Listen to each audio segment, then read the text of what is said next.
मेरे प्यारे देशवासियों, नमस्कार।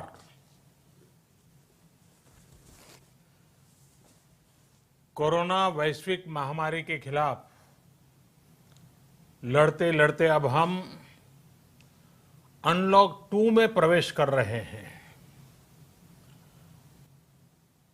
और हम उस मौसम में भी प्रवेश कर रहे हैं जहां सर्दी, जुकाम, खांसी, बुखार, ये सारे न जाने क्या क्या होता है, ये मामले बढ़ जाते हैं। ऐसे में मेरी आप सभी देशवासियों से प्रार्थना है कि ऐसे समय अपना ध्यान रखिए। साथियों, ये बात सही है कि अगर कोरोना से होने वाली मृत्यु दर को देखें तो दुनिया के अनेक देशों की तुलना में भारत संभली हुई स्थिति में है। समय पर किए गए लॉकडाउन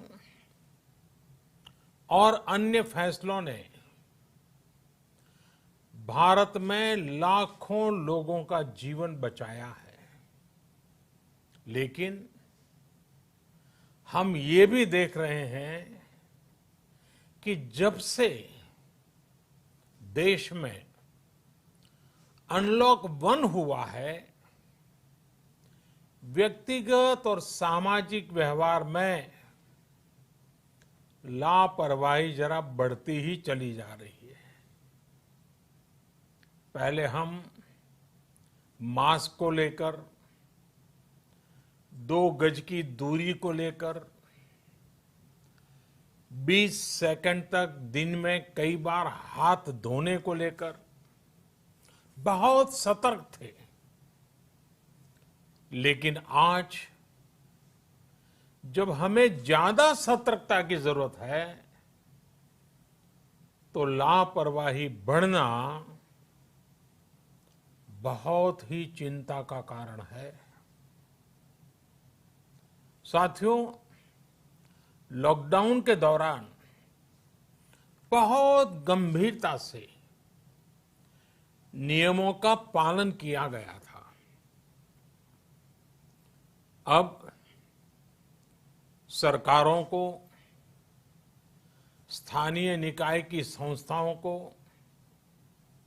देश के नागरिकों को फिर से उसी तरह की सतर्कता दिखाने की जरूरत है। विशेषकर कंटेनमेंट जोन्स, उस पर तो हमें बहुत ध्यान देना होगा।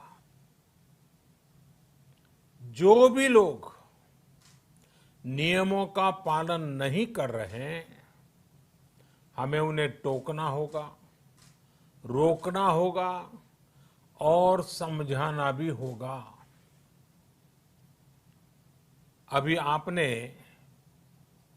खबरों में देखा होगा, एक देश के प्रधानमंत्री पर 13,000 रुपये का जुर्माना इसलिए लग गया क्योंकि वो सार्वजनिक स्थल पर मास्क पहने बिना गए थे। भारत में भी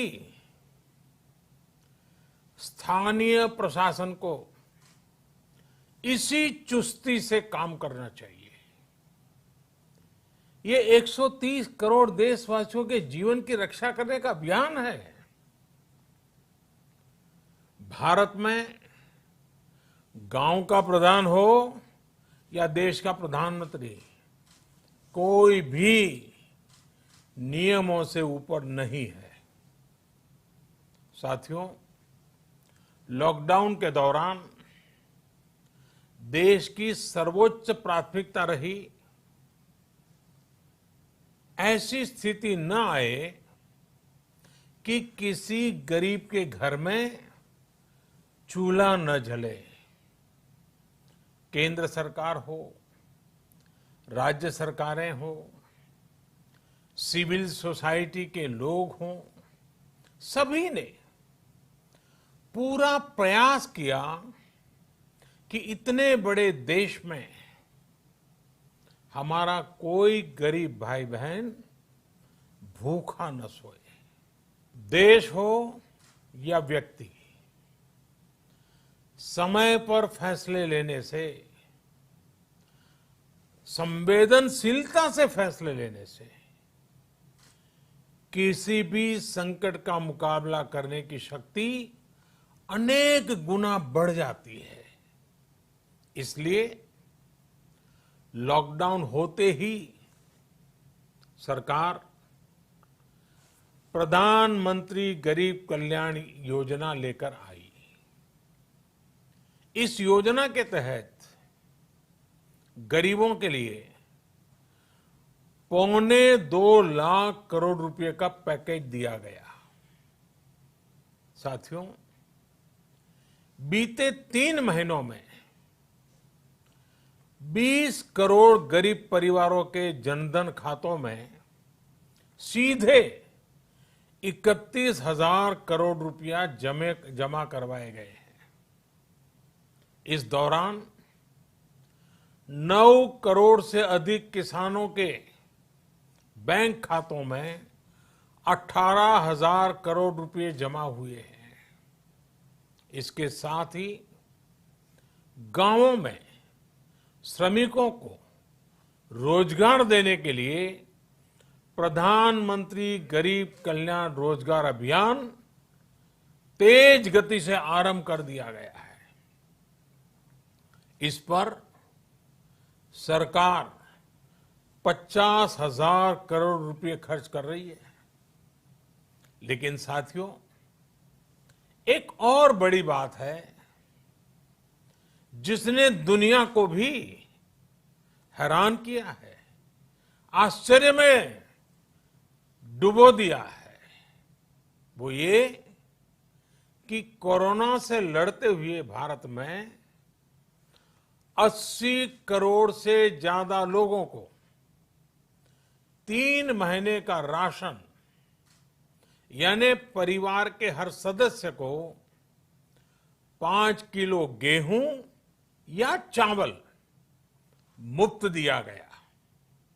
इसके अतिरिक्त प्रति परिवार हर महीने 1 किलो दाल भी मुफ्त दी गई। यानी एक तरह से देखें तो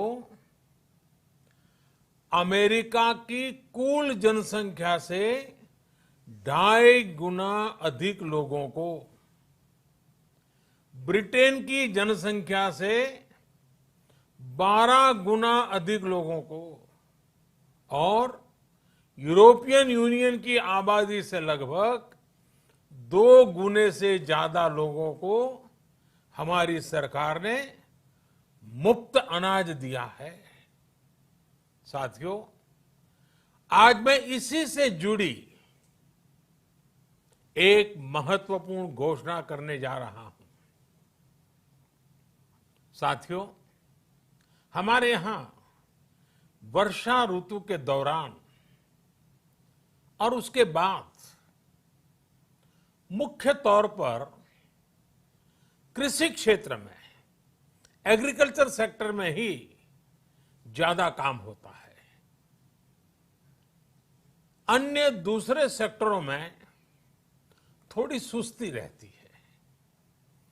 जुलाई से धीरे धीरे त्योहारों का भी माहौल बनने लगता है।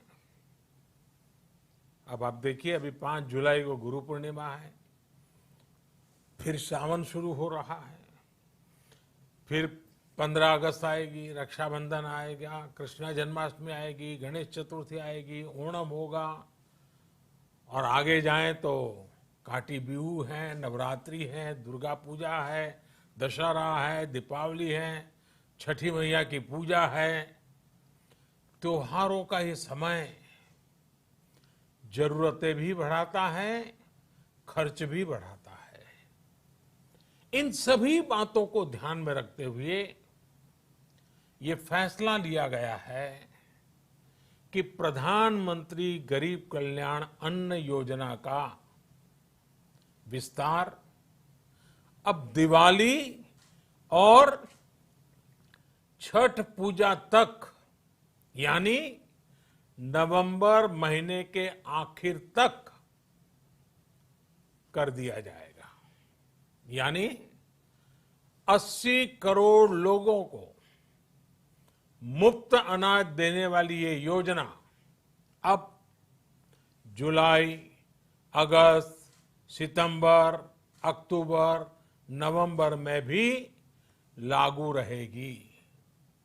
सरकार द्वारा इन 5 महीनों के लिए 80 करोड़ से ज्यादा गरीब भाई बहनों को हर महीने परिवार के हर सदस्य को 5 किलो गेहूं या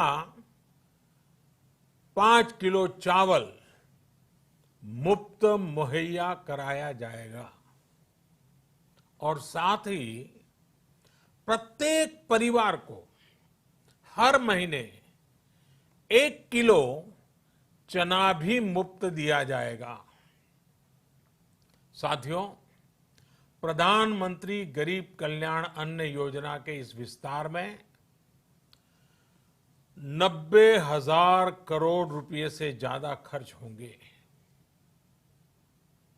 और अगर इसमें पिछले 3 महीने का खर्च भी जोड़ दें तो ये करीब करीब 1.5 लाख करोड़ रुपया हो जाता है।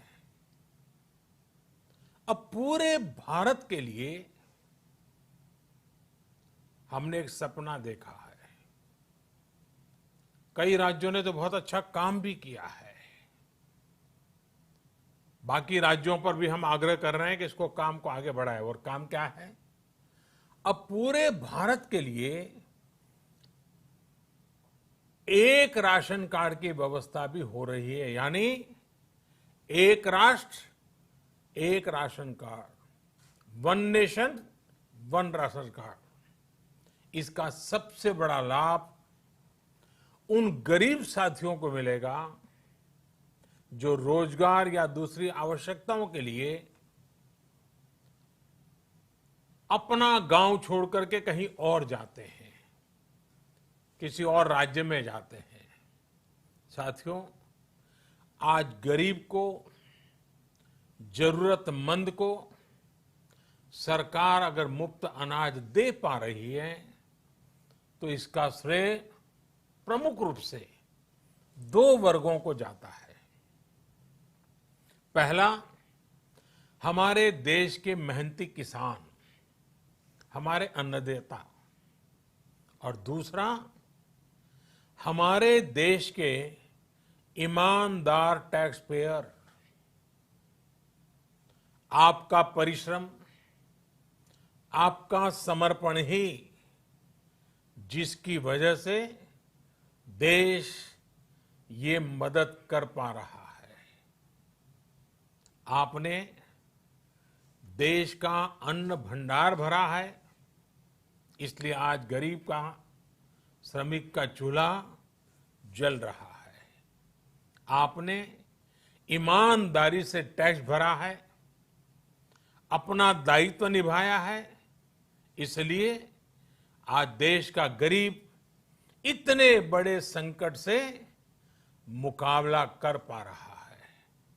मैं आज हर गरीब के साथ ही देश के हर किसान, हर टैक्स पेयर का हृदय से बहुत बहुत अभिनंदन करता हूं, उन्हें नमन करता हूं। साथियों, आने वाले समय में हम अपने प्रयासों को और तेज करेंगे।